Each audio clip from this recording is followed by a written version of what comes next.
ओम श्री साईनाथाय नमः। कैसे हैं आप लोग? उम्मीद करती हूँ कि बहुत अच्छे होंगे। तो आइए आज की इस वीडियो में मैंने अभी कुछ समय पहले एक वीडियो शेयर किया था जिसमें मैंने अपने शिरडी के अनुभव शेयर किए थे आपके साथ। आज भी एक बहुत बेहतरीन अनुभव आपसे शेयर करना चाहती हूँ जो कि मुझे शिरडी में बाबा ने बिना माँगे दिया। कई बार तो ऐसा होता है कि हम बाबा से माँगते हैं कि बाबा हमें ये चाहिए, बाबा हमें वो चाहिए, तब बाबा हमें देते हैं। लेकिन जब भक्त को उतनी आस्था हो जाती है, उतनी श्रद्धा विश्वास हो जाता है बाबा पर, तो बिना माँगे भी बाबा बहुत बार देते हैं। हमें कोई उम्मीद नहीं होती कि हमें ये भी मिलेगा और जब मिलता है तो बहुत ज़्यादा खुशी होती है। लेकिन इसके लिए बहुत ज़्यादा विश्वास की ज़रूरत है। हम सब लोग कहते हैं कि हाँ, हम बाबा पर विश्वास करते हैं, लेकिन विश्वास करने का भी एक अलग ढंग होता है। एक विश्वास होता है कि दुःख की घड़ी में बाबा ने साथ दिया और हमने कहा हाँ, बाबा विश्वास करते हैं बाबा पर। लेकिन जैसे ही सुख के दिन आए हम बाबा को भूल गए। जैसे ही सुख के दिन आए हमने कहा चलो आज भोग नहीं लगाया, अब भूल गए, अब कल लगा देंगे। आज आरती के समय पे आरती नहीं करी, चलो लेट हो गई, कोई बात नहीं। तो जब वो हमें देने में देरी नहीं करता तो हम उसकी चीज़ों को देर क्यों करते हैं? हर काम छोड़कर पहले बाबा को क्यों नहीं देखते? हाँ, अगर कोई ज़्यादा ज़रूरी काम है, कोई भूखा है, तब पहले उसको देखिए फिर बाद में बाबा को देखिए। लेकिन जब बाबा ही ज़रूरी हैं, तो पहले बाबा को देखिए। बाबा ने कहा है ना कि लोगों की सेवा करो, लेकिन जब हम अब कई बार क्या होता है हम फ़ोन यूज़ करते-करते इतना खो जाते हैं कि हमें बाबा का ध्यान नहीं रहता। तो जो भक्त हर वक़्त साईं, साईं, साईं रटता हो, तो साईं क्या अपने भक्त को नहीं रटेगा? साईं भी अपने भक्त से उतना ही प्यार करते हैं। इसीलिए अगर आपको भी ये लगता है कि बाबा आपको भी बिना माँगे दें, तो उसके लिए साईं के हो जाना पड़ता है। साईं के हो जाओ। साईं के हो जाओ, इसका मतलब ये नहीं है कि आप अपना घर-बार छोड़ दो, मंदिर चले जाओ, शिरडी में वास कर लो, शिरडी में रहना शुरू कर दो। साईं के होने का मतलब है, जहाँ पर हो उस जगह को ही शिरडी बना लो। फिर क्या हुआ शिरडी नहीं जा पा रहे हो तो? आप जहाँ रहते हो अगर वहाँ पे भी आपने सुबह-शाम साईं, साईं का नाम उच्चारण करना शुरू कर दिया, तो वो जगह द्वारका माई से कम नहीं है, वो जगह शिरडी से कम नहीं है। बस आपकी फीलिंग स्ट्रॉन्ग होनी चाहिए। बस आप उतना मानना चाहिए आपको कि हाँ, बाबा हर वक़्त मेरे साथ है। अब कुछ लोगों को ये लगता होगा कि बाबा की एक फ़ोटो है जो मेरे पीछे बाबा दिखाई दे रहे हैं। लेकिन मेरी आँखों से देखिए तो साक्षात साईंनाथ बैठे हैं मेरे साथ वीडियो में। ये मेरी आँखें फ़ील कर रही हैं कि मेरे पास बाबा है। तो ये फीलिंग्स आप धीरे-धीरे अपने आप को बदलिए, अपने आप फ़ील करना शुरू कर देंगे। एक दिन में नहीं होगा लेकिन होगा। जब आप बहुत सारी प्रॉब्लम्स को फ़ेस करेंगे ना तो आपको लगेगा कि हाँ, सब बाबा ने किया है। तो आइए अब मैं आपको अपना एक प्यारा-सा अनुभव शेयर करती हूँ जो कि शिरडी में ही हुआ, जिसकी मुझे कोई उम्मीद नहीं थी।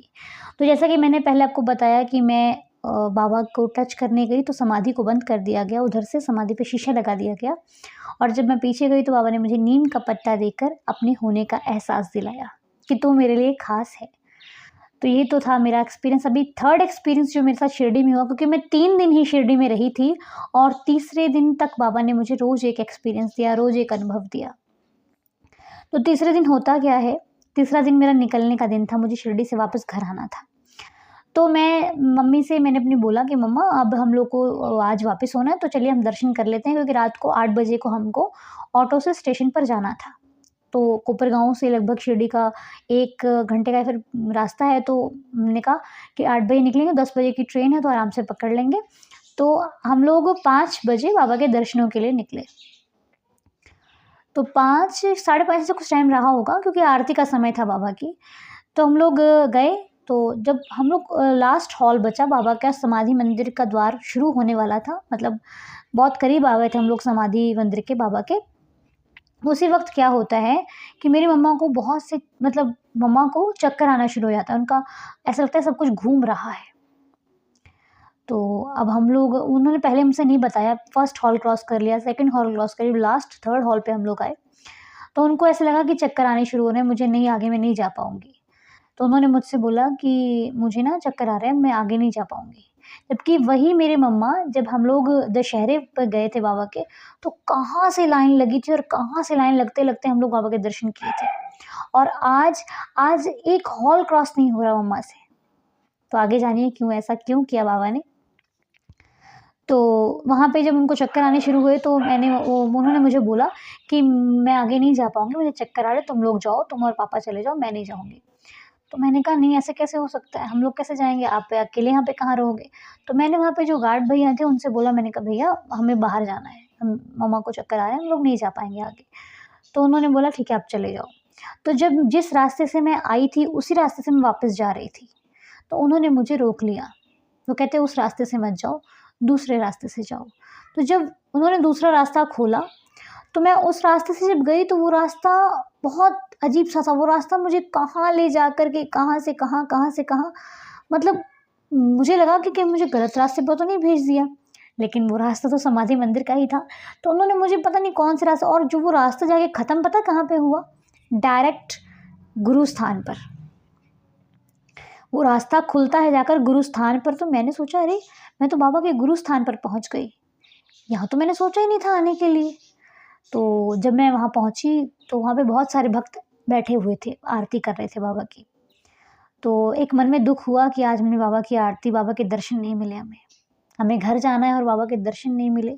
बहुत तकलीफ़ हुई कि यार, जबकि उसी दिन मैंने लेंडी बाग में दीपक लगाने थे और मैंने जब यहाँ से निकली मैं समाधि मंदिर, तो मैंने लेंडी बाग में बाबा के दीपक भी लगाए थे। तो बहुत अच्छा लगा, लेकिन जब लास्ट में दर्शन नहीं हुए तो मैं बहुत दुखी हो गई। मैंने कहा आज मुझे जाना है और बाबा ने मुझे दर्शन नहीं दिए। शायद मेरी भक्ति में या फिर मेरी पूजा में कोई कमी हो गई। मन में बहुत सारे ख़्याल थे, मैं बहुत सैड हो गई थी। मेरे मम्मा भी सैड थे कि उनकी वज़ह से हम दर्शन नहीं कर पाए, और पापा भी सैड थे कि जाते वक़्त दर्शन होने चाहिए थे। तो ये सारी कहानी चलती रही और हम वहीं पर बैठ गए, गुरु स्थान पर ही बैठ गए बाबा, क्योंकि आरती अब हो जाएगी तभी बाहर निकलेंगे। तो वहीं पर बैठ गए। और आप यकीन करो, जब वहाँ पे ना, जैसे कि जब आरती हो जाती है बाबा की तो वहाँ पे प्रसाद वितरण होता है, प्रसाद बाँटा जाता है, जो समाधि मंदिर से ही प्रसाद आता है, तो गुरुस्थान के पास। तो हम लोग गुरुस्थान में बैठे थे, तो मैंने देखा कि वहाँ पे ना एक-दूसरे के कान में लोग पता नहीं क्या कह रहे थे, बता नहीं रहे थे। तो एक-दूसरे के कान में बोल के लाइन में लगते जा रहे थे। तो मुझे डाउट हुआ, मैंने कहा ये लाइन में क्यों लग रहे हैं? कुछ लगता, मतलब पता लग जाता है ना कि कुछ मिलने वाला है। तो मुझे लगा कि कुछ तो बात है। तो वो जब लाइन लगा तो मैंने मम्मा को बोला, मैं मम्मा को, मम्मा यहाँ पे कुछ तो प्रॉब्लम है, मतलब कुछ तो है जो यहाँ पे होगा और हमें नहीं पता है। तो मम्मी ने बोला अच्छा। मैंने कहा चलो मैं भी खड़ी हो जाती हूँ। फिर मैं भी वहाँ पे जाके खड़ी हो गई। वो लोग इधर से खड़े थे, मैं इधर से खड़ी हो गई। फर्स्ट इधर से मैं थी और वो लाइन लगती जा रही थी।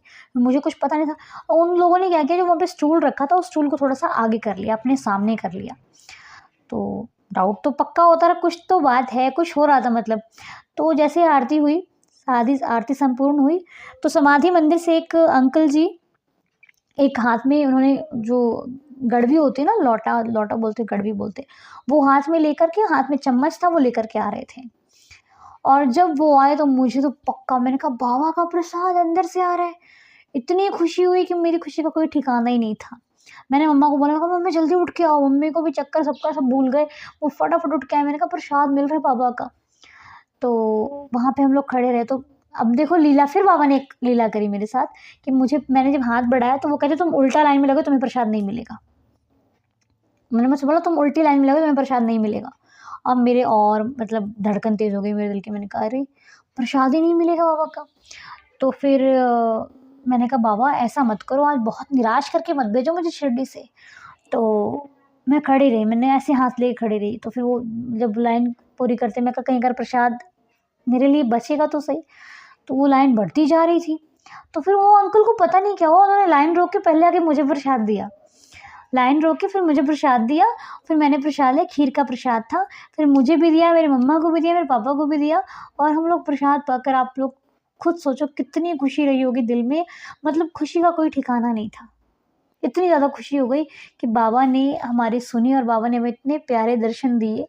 दर्शनों से बढ़कर वो प्रसाद था मेरे लिए, जो मैंने कभी आज तक मुझे नहीं मिला था।